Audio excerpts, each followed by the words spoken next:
Olá, amigos, irmãos, companheiros em Jesus, muita paz a todos, que Deus possa nos abençoar e nos favorecer a entender, a aprender e aplicar os conceitos que a doutrina espírita nos propõe para a nossa própria melhoria. Na semana passada, nós gravamos um vídeo falando a respeito do homem de bem, que está no capítulo 17, item 3, né? E lá Kardec faz uma relação que ele diz que não é completa, mas que caracteriza um verdadeiro homem de bem. Em suma, é aquele que pratica a lei de justiça, amor e caridade, guarda a fé no futuro e outras obrigações e outros atributos que compõem um verdadeiro homem de bem, e que ele diz que ali não estão aliadas todas as qualidades, mas que aquele começar a iniciar-se em cumprir aqueles primeiros preceitos, as outras virão no caminho da sua prática. E hoje a nossa proposta é falar sobre o mesmo capítulo 17, né?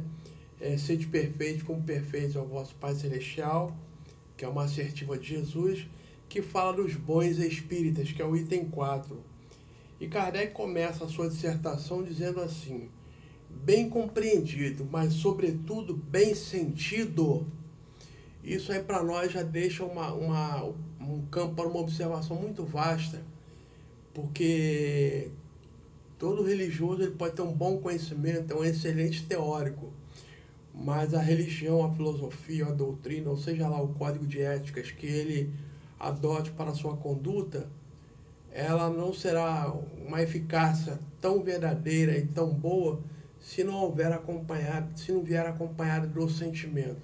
Nós seremos excelentes teóricos, mas seremos pessoas frias, sem nenhuma empatia com aquele companheiro que sofre conosco em humanidade, daquele companheiro que atravessa uma situação difícil.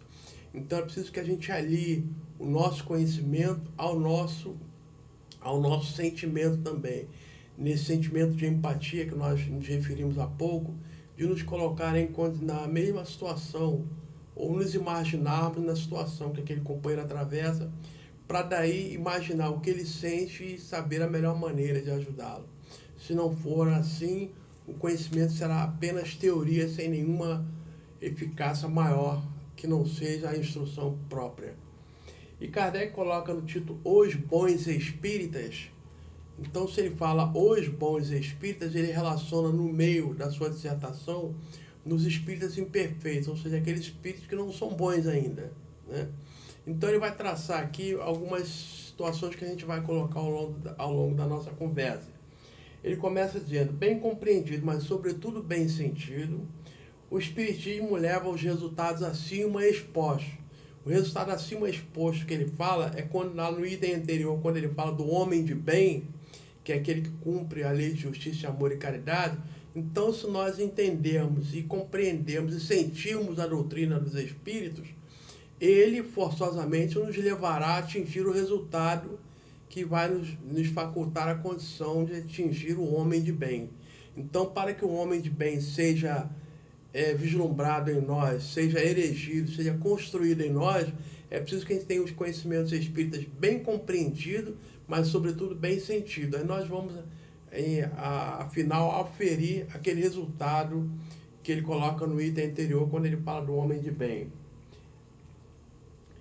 Leva os resultados de expostos que caracterizam o verdadeiro espírita como cristão verdadeiro, pois o mesmo é que o outro. Então, o cristão verdadeiro é a mesma coisa que o espírita verdadeiro. Por quê? Porque o cristianismo, ou melhor, o espiritismo, se apoia todo e completamente no cristianismo.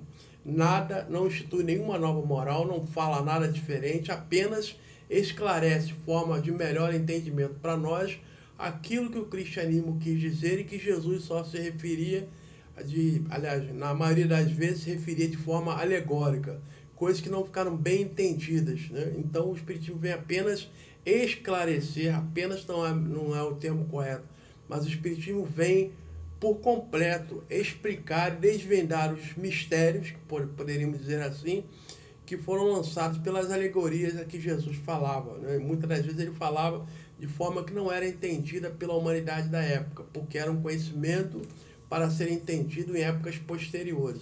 Então o Espiritismo não funda nenhuma nova moral, mas vem desenvolver e explicar aquilo que Jesus falara muitas vezes por parábolas, por alegorias. O Espiritismo não institui nenhuma nova moral, apenas facilita ao homem a inteligência e a prática da moral do Cristo, facultando fé inabalável e esclarecida aos que duvidam ou vacilam. Então Kardec coloca qual é o público-alvo da doutrina espírita. É fornecer uma fé inabalável aos que vacilam ou duvidam. Em alguns momentos, Kardec diz que o Espiritismo não é para aqueles que possuem religião, mas sim para aqueles que não possuem religião ou, se possuem, não estão satisfeitos com ela. Ou seja, aqueles que vacilam ou que duvidam. É o que ele repete aqui nesse parágrafo, nesse trecho que nós lemos. Então a doutrina espírita é para aqueles que precisam crer em alguma coisa, que querem acreditar em alguma coisa, que querem resposta às suas indagações que nunca foram satisfeitas por completo. Então o Espiritismo vem explicar, vem consolar, de maneira que a pessoa que entende o porquê e para que está aqui, né, ela consegue aceitar melhor a situação. Por quê? Porque ela sabe que é necessário que ela passe por aquela fase, às vezes muito difícil, muito árdua, para que ela possa crescer com aquele acontecimento. Muitos, entretanto, os que acreditam nos fatos das manifestações não lhe apreendem as consequências. E é interessante isso, quando a gente fala dos fenômenos mediúnicos, as pessoas, não, eu acredito sim que uma pessoa possa se comunicar, uma pessoa possa mandar mensagem, uma pessoa possa aparecer, eu acredito nisso sim. Mas só isso. E esse não é o papel, não é o objetivo dos fenômenos espíritas.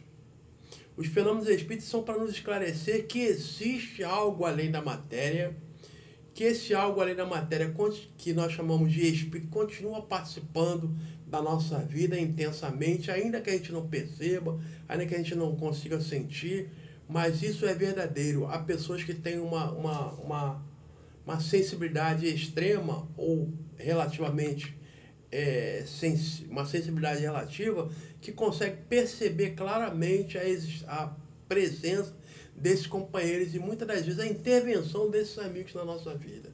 Quem de nós já não conheceu, passou por isso, ou tomou conhecimento de uma viagem que deveria ser feita e algo parece que foi dando tudo errado, né? Ah, mas deu tudo errado, eu acabei não viajando e aconteceu alguma coisa que era desagradável lá na frente. O que é isso? Se não é interferência dos amigos, fazendo com que aquilo que nós não merecíamos passar não se consumasse, né? Então as circunstâncias foram tramando, as pessoas até inventaram até um nome muito poético, né? Que fala assim, o universo conspira a nosso favor, né? Por quê? Porque as coisas vão tomando um rumo que a gente não percebe, de forma a nos favorecer. Muitas das vezes a intervenção desses amigos espirituais, né? Desses companheiros que nós não conseguimos sentir, mas que estão presentes, participam das nossas aflições, das nossas alegrias, né? E não nos abandonam nunca. Diz com muita propriedade que o Espiritismo matou a morte. Hoje existe somente a morte do corpo. A morte do corpo existe realmente, que nos deixa tristes, nos deixa saudosos, sim, mas temos a consolação de que esse companheiro não foi aniquilado de vez, que ele sobrevive numa nova dimensão diferente da nossa, mas que sobrevive, que vive, que sente, que ama, como nós continuamos amando esse companheiro, essa companheira que partilhou conosco parte da nossa jornada. Então Kardec fala assim que alguns companheiros percebem os fenômenos espíritas, mas não apreendem as consequências. Nas reuniões mediúnicas a gente percebe os companheiros dando testemunho do sofrimento que atravessam na sua desencarnação no mundo espiritual por não terem dado importância ao amor, ao equilíbrio, a terem se exasperado com tão poucas coisas que não tinham a menor importância, de não ter dito à pessoa, àqueles companheiros, quanto era grande o amor que ele sentia, ou ele sentia, ele, o Espírito sentia pela sua família, pelos seus amigos, né?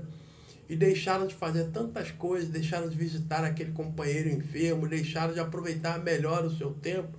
Isso para nós não deve ser visto apenas como um fenômeno, mas como um alerta para que a gente possa fazer diferente. E ao Espírita está reservado o papel de fazer diferente. Nós temos que fazer a diferença.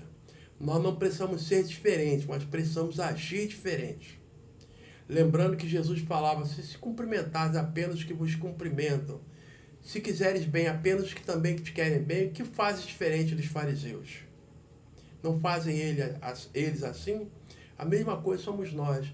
Se agirmos como toda a turma age, como toda a turba, quando nós ouvimos alguém falar assim, mas todo mundo faz assim, mas todo mundo não conhece o que nós conhecemos, todo mundo não tem a noção de vida que nós temos, todo mundo não tem a experiência e a certeza da sobrevivência que nós teremos fora do corpo, da responsabilidade que teremos pelos atos praticados agora.